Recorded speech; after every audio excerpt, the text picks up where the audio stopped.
This conference will now be recorded. Show a case. So let me first bring up, make sure I've got the right patient and all. A patient that came to actually I'm not sure where the patient was located, but the patient has an ovarian malignancy. You can see that there are stents related to the kidneys, but the imaging was done for an acute respiratory distress. And let me bring up a remote one for comparison. And I'm going to mag these up. Now, what I'm going to point out here is really subtle, and everyone should be pretty confident that I don't mean to imply that it's a finding that you should pick up prospectively to render a particular diagnosis. And I'm going to zoom in here. It's easier when you know where to look, of course, and I'll show you why in a moment. But I hope that you'll agree that there is a subtle finding here in that this portion of now this is going to be infrahilar, so interlobar, and just beyond pulmonary artery may be slightly more distended than before. So this is a remote comparison, and this is from, make sure about that, previous month I see, and May. So this is the finding over here. Now I'm going to show you the CT.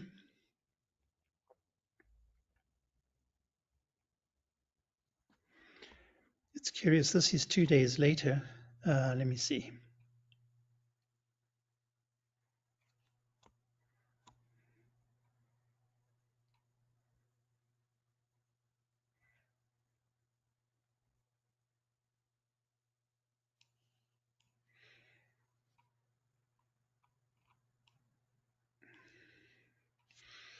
And you can see that, yes, there's a delay. I don't have a radiograph from closer to 527, that on the 27th, substantial pulmonary embolism is present.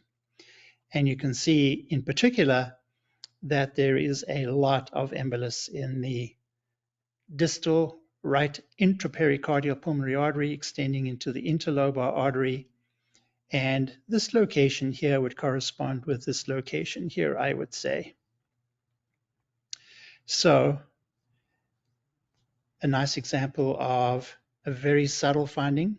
Again, not something that I would suggest you find prospectively, but in the context of acute pulmonary embolism, do look at the pulmonary vessels pretty carefully. So with that sort of as preface, I'm going to show you sort of the latter part of a lecture I recently gave on pulmonary embolism. It was in two parts, findings on radiography and then findings on CTPA and performance of CTPA. So here's a nice example of a patient presented with syncope or near syncope, hypotension, and there are three dominant findings. First, if you compare the caliber of the pulmonary vessels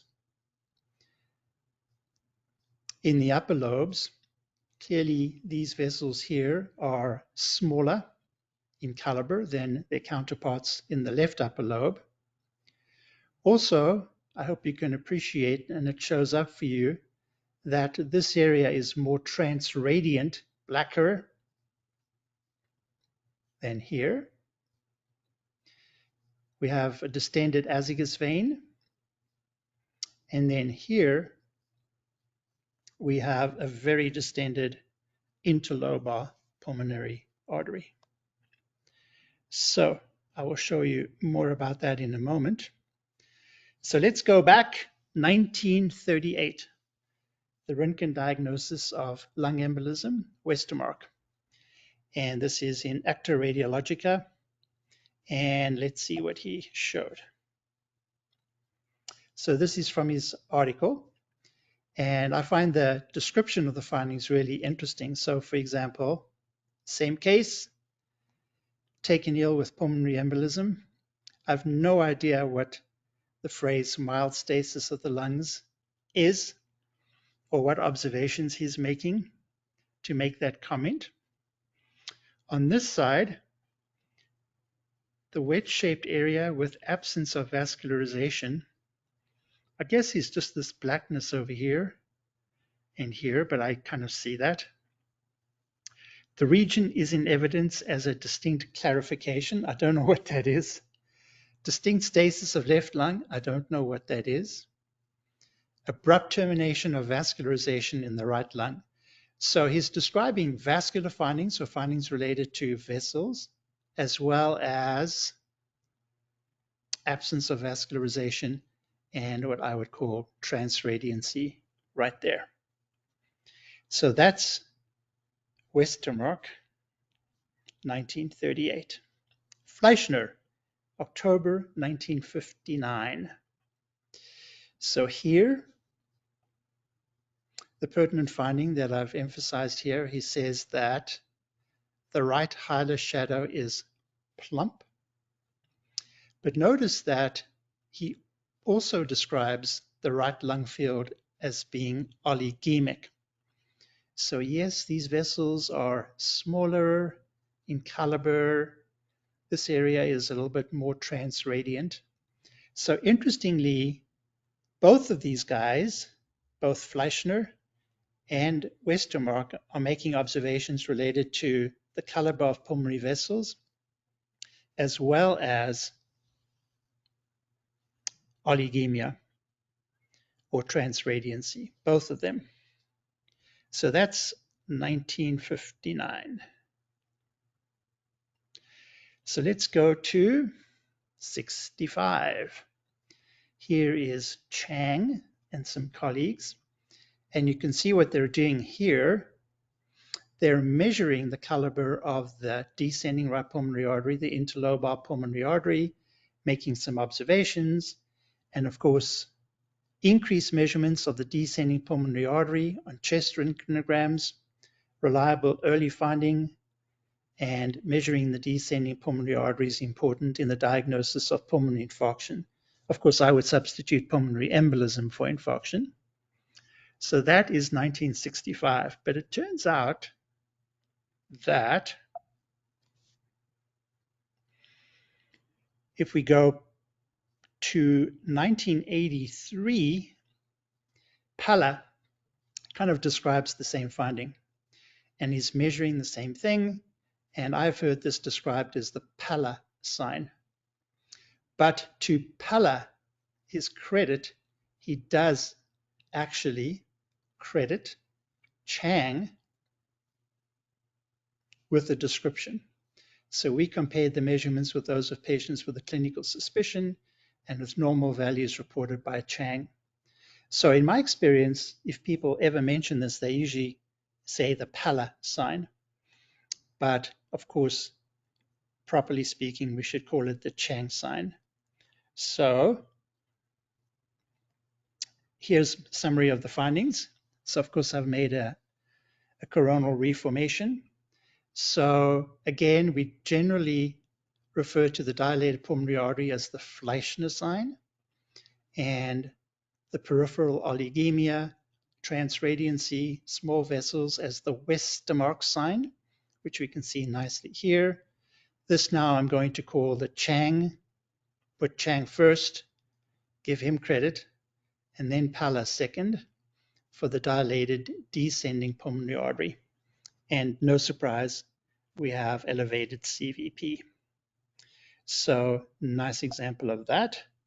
So, And here, Howard, yes, what's the difference between what Fleischer described and what Chang and Pella described? Is it just a different part of the right pulmonary artery, or are they both talking about the same thing, basically?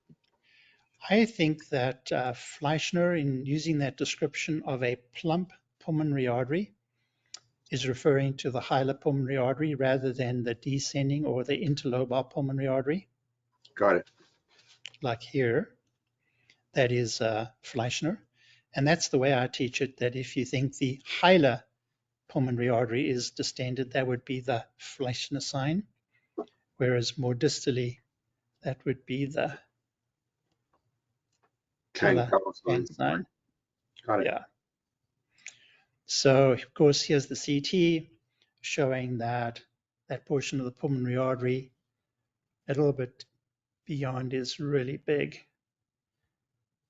and lots of pulmonary embolism there.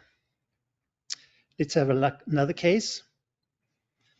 I think in this case, the findings are really subtle, but I think that the Westermarck sign, the transradiancy is on this image, I think real and conspicuous. To discern that these vessels are narrowed compared to these is hard. And for sure, discerning that there's that much clot in this artery is really hard. But another example of then the Westermarck sign, and perhaps if we had a comparison, we could discern that this is distended. So that would be the Chang-Pala sign.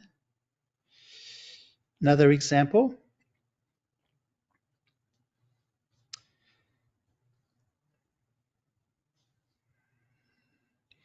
I just sort of arbitrarily said that we have, I think over here, maybe transradiancy, kind of subtle. Vessels are small. These vessels are small, I think, a little bit. And here again on the CT, we would have, for this artery, the Fleischner sign. It's not so much the hilar pulmonary artery to my eye that's distended, but a little bit further down. Again, much easier if you have a comparison, but that would be the Chang-Pala sign for this patient. Now, these are really hard. I mean, I've sometimes, I know in my experience, suggested in a patient with acute dyspnea that a Westermarck sign might be present and a Fleischner sign present and express fairly confident diagnosis. CT's done, no embolism. So, there's sort of a threshold for calling things. But again, I'm never really embarrassed in calling a possible embolism in a patient with severe dyspnea without an apparent diagnosis and in whom embolism is a possibility. I think that's the only, let's have a look at this one. Well, this one's like really hard. So I would not call a Westermarck sign. I don't see oligemia or transradiancy. I don't think these vessels here are different from these vessels here. Is the pulmonary artery here distended? Well, I wish I had a comparison. I didn't call this prospectively, I can tell you that. But I like to think that if we had a comparison and the patient had hypotension, I think she developed hypotension, but it's a young person. One would wonder about whether we have potentially a Chang-Pala sign maybe here, but like anything else, it's hard. But here's a slab from a CT. Look at these vessels. I don't think that they're any different from side to side, the lung vessels. Still a question about whether these vessels are distended, to be sure. And there's a lot of embolism here, surprising amount in the central vessels. So I think these are hard. I didn't call this prospectively. I can't remember if I saw it or not before the CT. Any comments, guys, other than kind of interesting history and challenging observations to make? I think, you could argue in that last case on the basis of the CT reformatted there in that coronal plane that there is some oligemia lateral to that intralobar pulmonary artery. It looks kind of bare of vessel right there. Now there's always some attenuation around the minor fissure, so maybe this is just an exaggerated version of that. But I'm trying to make it put prospectively it together with the findings of a lot of clot in that area on the right. The other confusing thing is that I've seen this Palicine or Chang Palicine invoked in people who had thrombus on the other side, and then the explanation was that there was so much obstruction on the other side that all the blood was going to the good side and it was puffing up the vessels because that's where the only place the blood could go. So the Yeah. fat vessel was on the opposite side from the thrombus. So I think you can get it either way, from its being the thrombus itself or being opposite to the thrombus. Yeah, I've never really noticed that myself, Yeah, but I I've can seen sort of I've seen understand. a I can couple of sort of cases of understand that. the So logic. yeah, so the plain film diagnosis of PE is fraught. It's pretty Oh, it's tough. hard. There's subtle findings that you're pointing out here, but some nice examples, I think, of Chang Pala, those early examples. And I think part of the thing that makes it leap out is when there is that sudden attenuation where there seems to be a lower margin of the oval of the distended vessel. It really seems to be floating there. It doesn't seem to be tapering out into the lung. I think that's a striking part of this. In the first couple of cases, I think you had good examples of that. Yeah, this one. Yeah, that one, right. Yeah, It's yeah, got this lower margin, so that's really yeah, striking. Suddenly it's not there. yeah. Here you've got a bunch of observations that one can make. Let's say there's a high pretest probability of pulmonary embolism. You could say, oh yeah, Hmm. we've got three signs here. This is real. Transradiancy, small vessels, distended Chang-Pallas sign, distended azygous vein. We have a couple of observations to make. So I think even with a frontal projection only like this, one would go in that direction or should go in that direction. Right. The others are definitely increasingly much more difficult to make. Yeah. Oh, by the way, I do want to show you. So I show this as a case of pulmonary embolism, where pulmonary emboli produce and influence the distribution of lung edema. So here's obviously someone intubated, got a defibrillator device. There is pulmonary opacity in the left upper lobe, consistent with consolidation, but only there. I'm not really sure about here. Maybe there's something there I can't tell, but certainly consolidation up there. And this one I show because we have so much pulmonary embolism in other locations other than in the left upper lobe that thinking about where all the cardiac output's going, certainly more maybe to these vessels into the upper lobe as opposed to elsewhere where we have pulmonary emboli, that I think it's a plausible explanation that we have increased hydrostatic pressure in these vessels, in the capillaries, stress failure, and regional acute lung injury edema, form of acute lung injury edema in this patient because of the cardiac output. Of course, I can't prove that. It's just a speculation. But looking at where all the other emboli are and where the vessels are filled with clot, and the only place where blood flow can go up there, I think that's plausible. What do you think, David? I agree. And I've seen this, but this is a striking example because it's so precisely located in one region where you don't expect to see a lot of lung edema. Normally you'll see lung edema in lower lobes as long as somebody's not lying on his back forever. But this is strikingly just one upper lobe. And when lung edema is unilateral, it's almost always on the right. And this is an example where it's stranded on the left because that's the only place to go. Yeah. And notice here on the CT that we don't really have signs of interstitial edema. We just really have alveolar consolidation. So I think the idea that this is a form of not hydrostatic lung edema, but a form of acute lung injury edema from so-called stress failure of the pulmonary capillaries Hmm. due to the high flow and high pressure is rather plausible, I think. Yes. Yeah. So that's an interesting case. So yeah.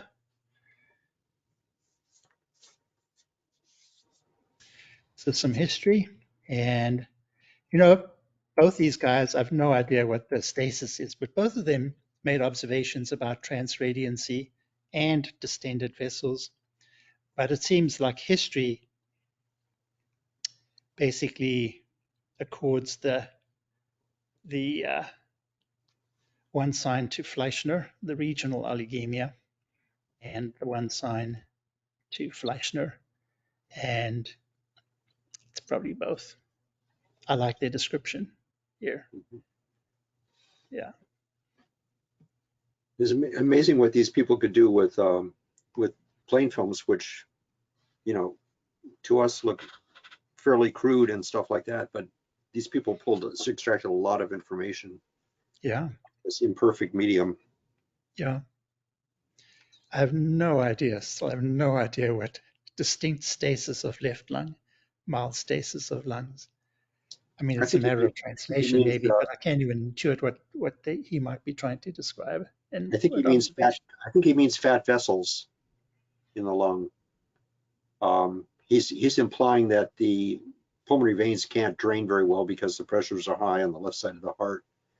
So I think he's implying fat vessels and numerous vessels on one side. So basically, pulmonary venous hypertension, I think, is what he has in mind. I don't know. But this is pulmonary embolism, right? This is not left atrial hypertension. So I don't know. I like the Well, stitches. I'm going but to I go think, stitches. It's going to be pain. yeah, okay. I think with the shunting of blood away from where the PE is, though, the vessels would be fat. The pressures would be elevated in the venous and the arterial circulation on that good side. Says describing. Yeah, who knows? 1938. I like that. Took me a while to find these, but I eventually found them. All right, guys.